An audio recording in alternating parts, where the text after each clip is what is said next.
What's happening? A rare movie review from yours truly on the Thomas Tick Sports Podcast. I'm Ryan Thomas, of course, and I wanted to hop on here for the sole purpose that I wanted to give you guys my movie review, the latest installment of the Creed franchise, the Rocky universe, and you know what? I don't even need a mic to do it. I'm going to set this aside because I want to be able to move the arms a little bit. Get moving. Get punching, you know? But Creed 3, went to see it yesterday, and I really enjoyed it. I want to start off by saying that. I want to start off by saying that I enjoyed it in this sense. This is the Creed 3 movie review, and I'm happy to say that a young man by the name of Michael B. Jordan is proudly carrying the torch of the Rocky franchise, the Apollo Creed legacy. I feel like Michael B. Jordan was the perfect guy to play this part as Adonis Creed. And I think that is more and more evident as these movies are put out. Creed 1, perfect. Creed 2, pretty good. Creed 3 was good. And it was good in the instance that it allowed us to kind of get a track on the backstory of Adonis Creed. It allowed us to kind of create our own, thoughts on the past of Adonis Creed that was touched on in Creed 1, touched on in Creed 2, but man, was it fully checked off in Creed 3. I want to remind you guys that there will be some spoilers in this episode of the show, so if you haven't seen the movie yet, feel free to change the channel, go watch something else, maybe go watch Creed 3, then come back to the Thomas Take Sports Podcast, and you can hear my thoughts on the Creed 3 film. Okay? Deal? Deal. All right. So, in terms of what I liked about the movie, of course, as I mentioned, Michael B. Jordan is carrying the torch of the franchise, moving it forward. This one goes back, and then it goes to the present, which was a little different. It starts off, it's 2002. You're seeing this character that is played by a younger actor, of Adonis. You see this character that is played by a supposed younger version of Jonathan Majors, who played Dame Anderson. And you see Dame fighting in these fights as Adonis is carrying the bucket with the towels and all that stuff, working in his corner as a kid, trying to get as close to boxing as humanly possible, as he always had prior to finding Rocky in the original Creed movie. And you get a good understanding as to why Adonis is who he is as a child that makes him into the man that he is just in those scenes. He wants to be around boxing, he wants to be around the sport, and he's got this older figure, somewhat like a big brother figure that he grew up with in the projects, in these foster homes, that he was able to, build a family-like connection with that he had never had. Then some stuff goes down. Then you see Adonis, living in this gated community that was Apollo Creed's mansion with Apollo Creed's wife that takes Adonis in, of course, as we saw in the first Creed movie as the movie began. But he sneaks out of the house. And he gets into some trouble. He sees a former foster home, parent of his, foster father of his, that was abusive. He starts to punch him outside of a liquor store. The police show up. Dame pulls out a gun to prevent Adonis from getting attacked. And Dame takes the fall for what Adonis essentially started. And that's what creates this whole storyline of Dame Anderson goes away for trying to protect Adonis Creed, and Adonis Creed ran away. He didn't do anything to stop Dame from getting in trouble. He didn't do anything to protect Dame, whereas Dame did something to protect him. And then you're like, wow, we really got a lot to go off of here, because then you start to see the slow roll, the slow build, the slow burn of Dame gets out of prison. he is then, or jail, whatever you want to call it. And then he has to find Adonis. He finds him, of course. Very easy to find in LA at Delphi Boxing Academy, former home of Apollo Creed.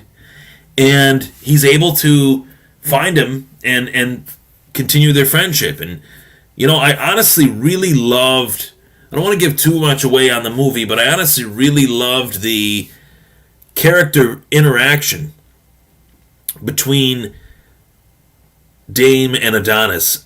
I actually felt like Dame was not necessarily the villain. And it made you question, was Dame the villain? Was Adonis the villain? You had to kind of find out where your allegiances lied. As the movie rolled through, Dame obviously took advantage of Adonis, but Adonis obviously took advantage of the situation that Dame allowed him to have. If it wasn't for Dame, Adonis wouldn't have been able to go out and find Rocky and have the career in boxing that he eventually had, of course, becoming the light heavyweight and heavyweight champ. The one thing about it that I knew going into the movie was that Sylvester Stallone would be nowhere to be found in the movie, and the reasons why are very upsetting for me as a Rocky fan, as a diehard Rocky fan, as a diehard boxing fan. The reasons that Stallone was not in this film is very sad, and I hope that it gets fixed at some point in the near future. Basically, there is a legal battle going on between Sylvester Stallone and Irwin Winkler. Stallone, 75 years old, Irwin Winkler, 93 years old. And the only reason I state those things is not to slight Sylvester Stallone, not to slight Irwin Winkler, but time is money in life. And when you have a situation like this, the clock's ticking on both of these guys, more so Winkler than Stallone. Stallone's in phenomenal shape. But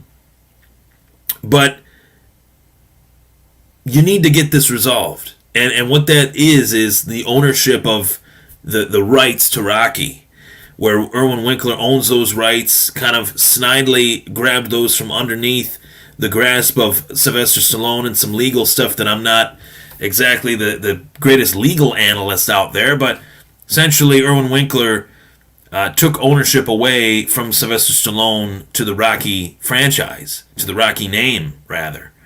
And Sylvester Stallone does not own it. He's just, an actor that played it, even though he wrote the screenplay of the original movie that created all of what we know today as one of the greatest franchises in Hollywood, one of the greatest success stories in Hollywood history, Rocky / Sylvester Stallone, or vice versa, however you want to look at it. And that was why he wasn't in the movie. He's not going to be in a movie that is produced by a guy that took everything from him in terms of the franchise, as well as somebody that he doesn't have respect for, and vice versa. That wasn't going to happen. But I thought the premise of this story between Dame and Adonis was a really nice ode to Apollo and Rocky, whereas Apollo gave Rocky a chance, and at some point in this movie, Adonis needs to give Dame a chance. And I loved that. I thought that was really cool and was a nice ode to the original, which is one of the best movies of all time. And I thought it was great. I really did. I thought the fight was cool. There were some cool things in the fight that you didn't see in other fights. Differences. I thought it was pretty neat. So with that, I'm going to give this one a high rating. But I want to say Jonathan Majors crushed it. This was a great performance from Jonathan Majors. I thought it was phenomenal. I will say I didn't like this one as much as the second or the first, but I definitely enjoyed it. Enjoyed it far more than I thought I would. I'm going to give it a 7 out of 10, which is a good rating. 7 out of 10. Gave Creed 2 an 8 out of 10. Gave Creed a 10 out of 10. Each one has been a little bit worse than the last, which isn't a good thing. And I say that only because I don't know what the next step is for the Creed, franchise. I do expect more because it had a big opening in the box office, and Michael B. Jordan says he has more stories to tell. So carry that torch, Michael B. Jordan. Much respect, and nobody could play that part better than him. Nobody looks the part better than him physically. Phenomenal shape. Jonathan Majors in phenomenal shape as well. And I thought that all the acting, all the cast was really good in it. And I thought it was a good movie. I just don't know if it had the same charm that it had in the first Creed or the second Creed, due to the fact that Sly Stallone wasn't there. That Rocky nostalgia wasn't a part of it, which is what I think made those first two movies so special, of course. But new stories to tell. Rocky's story, obviously, in terms of Rocky getting in the ring, is over. And we got new stories to tell with Adonis, which I enjoyed. Looking forward to seeing what's next. That is my movie review of Creed 3, starring Michael B. Jordan, Jonathan Majors, as well. You do get some good stuff from some current boxers in the world boxing scene. Canelo Alvarez, Terrence Crawford made appearances in the movie. I thought that was really cool as well. Thank you so much for tuning in to this Thomas Take Sports Podcast movie review, Creed 3, in theaters now.